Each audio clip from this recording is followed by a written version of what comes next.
తీసుకోవచ్చు.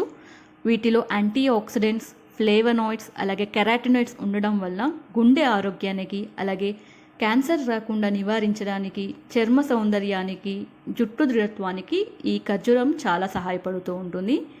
మెయిన్గా ఎవరైతే రక్తహీనత సమస్యతో బాధపడుతున్నారో, అనీమియా సమస్యతో బాధపడుతున్నారో ఇలాంటి వారు ఖర్జూర పండ్లు తీసుకోవడం వల్ల రక్తంలో ఉన్న హిమోగ్లోబిన్ శాతం పెరుగుతూ ఉంటుంది.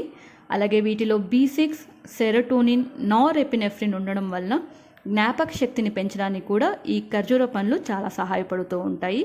వీటిలో కాల్షియం, ఫాస్ఫరస్, మెగ్నీషియం ఎక్కువగా ఉంటుంది. సో ఎముకల దృఢత్వానికి కూడా ఈ ఖర్జూరం చాలా ఉపయోగపడుతూ ఉంటుంది. ప్రెగ్నెన్సీ ఉన్నవారు కూడా ఈ ఖర్జూర పండ్లు తీసుకోవచ్చు.